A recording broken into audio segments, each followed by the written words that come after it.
Stéphane raconte volontiers ses déboires avec les chiens. Il fréquentait une école en pleine campagne dans le sud profond des États-Unis. Il passait matin et soir devant la maison de deux fermiers qui semblaient tout droit sortis de la Grande Dépression. Ces gaillards avaient une mine patibulaire. Ils ne souriaient jamais, semblant uniquement préoccupés de leur petite personne. Ces deux fermiers avaient un chien de ferme acariâtre qui grognait et montrait des dents à tout ce qui approchait son domaine. Lorsque Stéphane passait devant la ferme, le chien prenait sa voiture en chasse et aboyait férocement. La plupart du temps, il ignorait le chien et poursuivait son chemin. Une fin de semaine, Stéphane sortit sa bicyclette et lorsqu'il passa devant la ferme, bien entendu, le chien le prit en chasse en aboyant férocement. C'était une tradition bien établie, sauf que cette fois, le chien le mordit au mollet. Mon ami pédala de plus belle, fit soigner sa blessure et décida qu'il ne poursuivrait pas les propriétaires en justice. Mais il dut reconnaître que plus d'une fois en passant devant cette ferme, il a ressenti une furieuse envie d'écraser cette sale bête. En fait, il n'eut pas besoin de passer à l'acte, car quelques mois plus tard, mystérieusement, le chien disparut. Une semaine ou deux plus tard, un autre chien apparut à sa place. Mon ami conclut que le chien précédent était mort et le plus agréable avec le nouveau chien, c'est qu'il ne courait pas après les voitures. Il se contentait de se tenir sur la pelouse et observer les voitures qui passaient. Mais au fil du temps, il commença à se comporter comme le chien précédent, aboyant, retroussant les babines et courant après les voitures. En peu de temps, il devint aussi hargneux que son prédécesseur. D'où la question, pourquoi le second chien est devenu semblable au premier? Vous vous demandez probablement où je veux en venir. Ne zappez pas, car dans un instant, nous aborderons les implications de nos comportements face au 6e commandement « Tu ne tueras point ».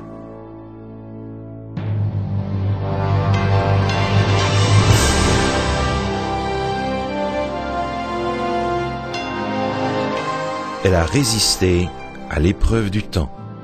La Bible, le livre de la révélation, est toujours d'actualité dans le monde complexe d'aujourd'hui. Voici, il est écrit.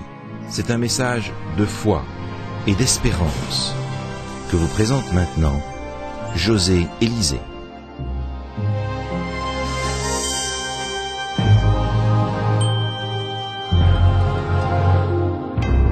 Pourquoi donc le second chien a reproduit le comportement du premier qu'il n'avait jamais rencontré? Est-ce que ces deux fermiers ont tout simplement récupéré deux chiens désagréables coup sur coup? C'est fort peu probable. Je crois plutôt que ces chiens avaient fini par reproduire le caractère détestable et agressif de leur propriétaire. Loin de moi la pensée de croire que les fermiers avaient délibérément entraîné leurs chiens à grogner, aboyer et mordre. Je crois plutôt que les chiens ont petit à petit imité le comportement de leur maître. La seule différence, c'est que les chiens exprimaient leur agressivité en aboyant après les voitures, tandis que les maîtres exprimaient la leur par leur mine hostile. Y aurait-il des leçons à tirer de la psychologie canine? Les vétérinaires, en général, et César, l'homme qui parle aux chiens en particulier, pourraient vous en apprendre beaucoup sur le caractère, l'humeur et le comportement de propriétaires de chiens, uniquement à partir de l'attitude de leurs animaux de compagnie, même s'ils n'ont jamais rencontré les maîtres.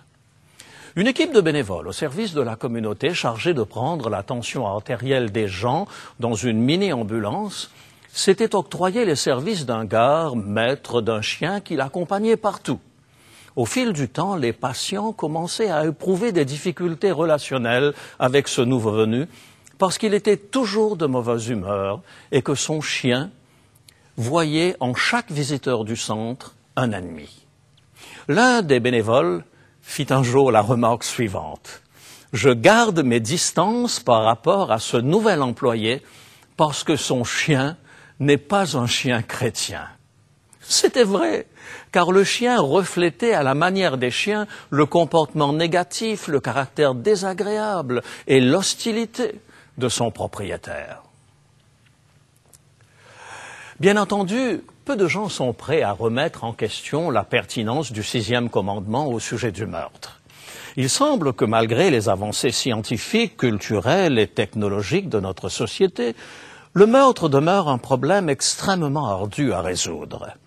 Nous continuons allègrement de nous assassiner comme au bon vieux temps du Far West.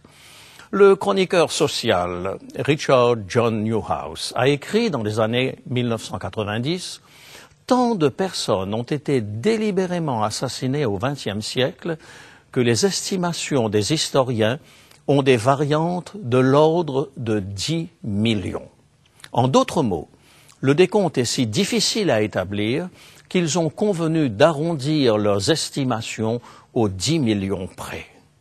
Qu'il s'agisse du génocide rwandais, de l'Holocauste, des meurtres des paysans du Cambodge, du Darfour, des déportations staliniennes, du génocide arménien, la liste morbide des assassinats de masse ne fait que s'allonger. Et il ne semble pas que le XXIe siècle soit parti dans une direction différente. Ce siècle n'avait pas 2 ans lorsque les 3000 victimes innocentes des tours jumelles du World Trade Center sont venues nous rappeler que le terrorisme aveugle n'était pas mort avec la fin du XXe siècle. Le problème n'est pas en passe d'être résolu et la valeur d'une vie ne semble pas plus importante avec le temps qui passe. D'où le constat suivant. L'ensemble de nos commentaires depuis le début de cette série sur les 10 commandements semble aller toujours à contre-courant de la pensée moderne. Ne dit-on pas généralement que nous sommes entrés dans la période post-moderne caractérisée par l'idée selon laquelle la vérité objective n'a plus cours? Au lieu de voir dans la vérité absolue une sorte d'impératif catégorique à la manière du philosophe Emmanuel Kant, nous avons tendance à penser que les codes de comportement moraux des humains ne sont que de simples constructions subjectives. Nous en sommes venus à décréter comme vérité absolue qu'aucun code de conduite existant n'a de valeur objective. Au bout du compte, nous nous sommes persuadés que nous ne pouvons établir de règles que pour nous-mêmes et que nous ne sommes en aucun cas autorisés à remettre en question le code moral de l'autre. Pourtant, le 11 septembre 2001 a profondément ébranlé cette notion de vérité relative pour plus d'un habitant de la planète. Le massacre de sang-froid de plusieurs milliers de personnes innocentes a fait prendre conscience qu'une telle action ne pouvait être justifiée au nom d'une culture. Il ne s'agissait plus de préférer des croissants parisiens aux beignes québécoises au nom de la culture, mais bien d'un horrible carnage gratuit et calculé qui transcende toutes les cultures et toutes les traditions. La réalité objective de l'acte cruel aveugle a fait surgir le besoin profond d'un sens moral. Tout s'est passé comme s'il avait fallu être le témoin de la méchanceté poussée à l'extrême pour enfin admettre que le meurtre est inacceptable. Ce jour-là, des millions de musulmans qui jusque-là avaient fait partie de la masse silencieuse ont senti le besoin de se démarquer de cette horreur perpétrée en leur nom. La différence culturelle ou la diversité ethnique ne pouvaient plus, à leurs yeux, justifier cette violence aveugle. Nul besoin de 10 commandements écrits dans la pierre pour se rendre compte que tuer, c'est mal. Voici comment Jésus définit le meurtre dans Matthieu, chapitre 5, versets 21 à 26. Matthieu, chapitre 5, versets 21 à 26. Vous avez entendu qu'il a été dit aux anciens, tu ne tueras point, celui qui tuera mérite d'être puni par les juges. Mais moi je vous dis que quiconque se met en colère contre son frère mérite d'être puni par les juges. Que celui qui dira à son frère Raka mérite d'être puni par le Sanhédrin. Et que celui qui dira insensé mérite d'être puni par le feu de la géhenne. Si donc tu présentes ton offrande à l'autel, et que là tu te souviennes que ton frère a quelque chose contre toi, laisse là ton offrande devant l'autel, et va d'abord te réconcilier avec ton frère, puis viens présenter ton offrande. Accorde-toi promptement avec ton adversaire pendant que tu es en chemin avec lui, de peur qu'il ne te livre au juge, que le juge ne te livre à l'officier de justice et que tu ne sois mis en prison. Je te le dis en vérité, tu ne sortiras pas de là que tu n'aies payé le dernier cadran. Ignorons un moment le contexte culturel pour focaliser notre attention sur le principe fondamental qu'établit le Christ. Jésus ne stigmatise pas uniquement l'acte révoltant qui consiste à tuer son prochain. Jésus établit ici un lien entre le meurtre et nos pensées secrètes. Comment nos pensées ou nos paroles peuvent-elles être assimilées au meurtre? Ceci me ramène aux chiens dont nous parlions au début de notre émission. Les sentiments de haine et d'amertume cultivés par les propriétaires de ces chiens étaient si fortement exprimés qu'ils ont fini par déteindre sur leurs compagnons quadrupèdes. Si cela est vrai des animaux de compagnie, à combien plus forte raison cela le sera des êtres humains? Nous ne pouvons nier l'atmosphère générale que créent nos émotions dans nos contacts avec les autres. Les idées qui nous passent par la tête se reflètent sur notre visage, altèrent le ton de notre voix, modifient nos comportements et nos paroles. Et ce que peu d'entre nous savons, c'est qu'à notre insu, nos vis-à-vis le perçoivent. Jacques a été élevé dans un foyer où son père usait de violences verbales et physiques, aussi bien sur les enfants que sur son épouse.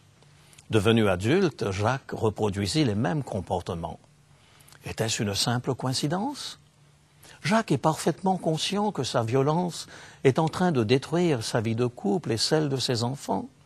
Imaginez combien la vie serait plus simple pour Jacques si les raisons qui ont fait de son père un homme violent avaient pu être détruites dans l'œuf avant d'avoir porté des fruits amers de génération en génération. Lorsque nous cultivons le ressentiment et la haine, ceux-ci peuvent avoir des effets dévastateurs sur plusieurs générations. Voilà pourquoi Jésus nous invite fortement à nous réconcilier avec l'autre. Autrement, nos émotions négatives pourraient nous ronger jusqu'aux os, nous et notre entourage. Jésus nous invite à déraciner les émotions négatives avant même qu'elles se soient transformées en désir de meurtre. Il se saisit du commandement qui nous invite à ne point commettre de meurtre pour introduire des concepts fondamentaux tels que le pardon, la réconciliation et la guérison. Jésus nous montre ainsi que ce commandement est non seulement un bienfait pour les victimes des meurtriers, mais aussi pour l'offenseur. Il veut nous épargner l'amertume, la haine et les souffrances provoquées par la néfaste habitude de cultiver des sentiments négatifs qui peuvent aboutir éventuellement au meurtre. Encore qu'il ne soit pas nécessaire que ces sentiments soient négatifs et aboutissent au passage à l'acte pour ruiner définitivement votre existence. Quelques siècles avant l'avènement de Jésus-Christ, Fabius avait conduit les armées de Rome pendant les guerres puniques. Fabius apprit un jour que l'un de ses officiers provoquait le mécontentement parmi les soldats au point de pousser certains d'entre eux à déserter. Épargnons-nous les détails morbides des sévices que Rome faisait subir aux soldats mutins. Voici en revanche ce que fit Fabius. Au lieu de torturer et de mettre à mort l'officier en question, il fit venir cet homme dans sa tente et lui demanda de lui présenter ses doléances au lieu d'en parler aux autres. Fabius fit même don d'un excellent cheval à cet officier.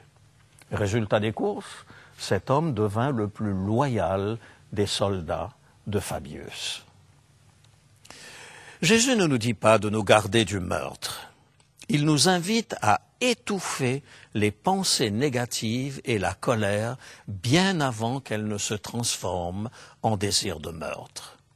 Ne seriez-vous pas en meilleure forme si vous pouviez vous débarrasser de la colère et de l'amertume qui ruinent votre vie et celle de votre entourage? Ne vous réconciliez pas uniquement pour le bien-être de votre ennemi, mais aussi pour le vôtre. Si seulement nous pouvions étouffer dans l'œuf les sentiments d'animosité, nous éviterions de multiples assassinats. Mais Jésus va encore plus loin dans Matthieu chapitre 5, versets 43 et 44. Matthieu, chapitre 5, versets 43 et 44. Vous avez appris qu'il a été dit, tu aimeras ton prochain et tu haïras ton ennemi. Mais moi je vous dis, aimez vos ennemis, bénissez ceux qui vous maudissent, faites du bien à ceux qui vous haïssent et priez pour ceux qui vous maltraitent et qui vous persécutent. C'est une chose que de ne pas haïr ceux qui nous rendent fous. C'est compréhensible de s'entendre dire qu'il faut se réconcilier, mais aller jusqu'à aimer celui qui vous en veut, n'est-ce pas aller trop loin? Uwe Boll, le réalisateur allemand, avait été si outré par les critiques qu'il les invita à se mesurer à lui sur un ring de boxe. 3 d'entre eux acceptèrent et il les mit successivement KO. Fier de lui, il fit ce commentaire. « Je les ai tellement assommés que maintenant, ils aiment mes films. » Bien que de frapper ses adversaires ait pu soulager momentanément la rage d'Uwe Boll, je ne crois pas que de telles actions d'éclat puissent être la panacée à la violence, ni pour lui, ni pour nous non plus. Qui n'a jamais ressenti de colère et de frustration pour avoir été traité injustement? Je doute qu'un être humain puisse échapper à ce sentiment. Peut-être avez-vous déjà imaginé pouvoir décharger votre adrénaline en frappant celui qui vous irrite. Vous le savez comme moi, cette approche ne va pas résoudre vos ressentiments profonds. La colère ne fait qu'attiser la colère. Cultiver le ressentiment ruine votre existence et celle de votre entourage. Jésus vous dit qu'il peut régler ce problème à la base. Non seulement il vous apprend à ne plus haïr, mais il vous apprend à aimer. Il tient dans ses mains la clé qui peut vous libérer définitivement de ces années d'amertume destructrice. Vous avez probablement autorisé les personnes qui vous ont fait du mal à continuer à vous faire souffrir parce que vous êtes demeuré prisonnier de votre haine à leur égard. Vous pouvez maintenant même être libéré de cela. Jésus, agonisant sur la croix, traité de manière si injuste, avait toutes les raisons d'être rempli d'amertume et de colère. Mais il savait que c'était une voie sans issue. Aussi il dit à l'intention de ses bourreaux, « Père, pardonne-leur, car ils ne savent ce qu'ils font. » Si vous le pouviez, n'auriez-vous pas préféré pouvoir dire ces paroles au lieu de cultiver vos frustrations? Abandonner la haine peut changer votre vie et celle de vos bien-aimés. Jésus savait pertinemment bien ce qu'être maltraité veut dire. Il savait ce que signifiait être calomnié et condamné à tort. Mais il n'a jamais permis à la colère ou à la haine de dominer sur lui. Et parce qu'il est Dieu, il peut facilement vous libérer de la colère, de la haine et de la frustration qui vous habite en ce moment. Il vous suffit de vous abandonner à lui et d'accepter le pardon qu'il vous offre. En prenant la mesure du pardon divin, vous commencez à croire que vous pouvez à votre tour l'accorder aux autres. Si Dieu a refusé de vous haïr, malgré vos mauvaises actions et vos poings levés vers le ciel, s'il a eu compassion de vous malgré le mal que vous avez fait à des innocents, n'est-il pas temps de faire preuve de la même compassion envers les autres? Votre haine non seulement les détruit, mais vous détruit vous aussi. Sans contredit, notre monde est si plein de haine que nos animaux de compagnie imitent nos comportements. Ce n'est pas une fatalité. L'amour de Dieu change nos cœurs. Il peut nous apprendre à ne plus haïr, mais aussi à vivre une vie plus abondante. Pourquoi ne pas le lui demander maintenant, tandis que nous prions? Père Céleste, c'est avec une profonde humilité que nous contemplons Jésus sur la croix, pardonnant à ses persécuteurs. Accorde-nous cette grâce d'apprendre à aimer nos ennemis. Nous aspirons tant à une vie meilleure. Exauce notre prière au nom de Jésus. Amen.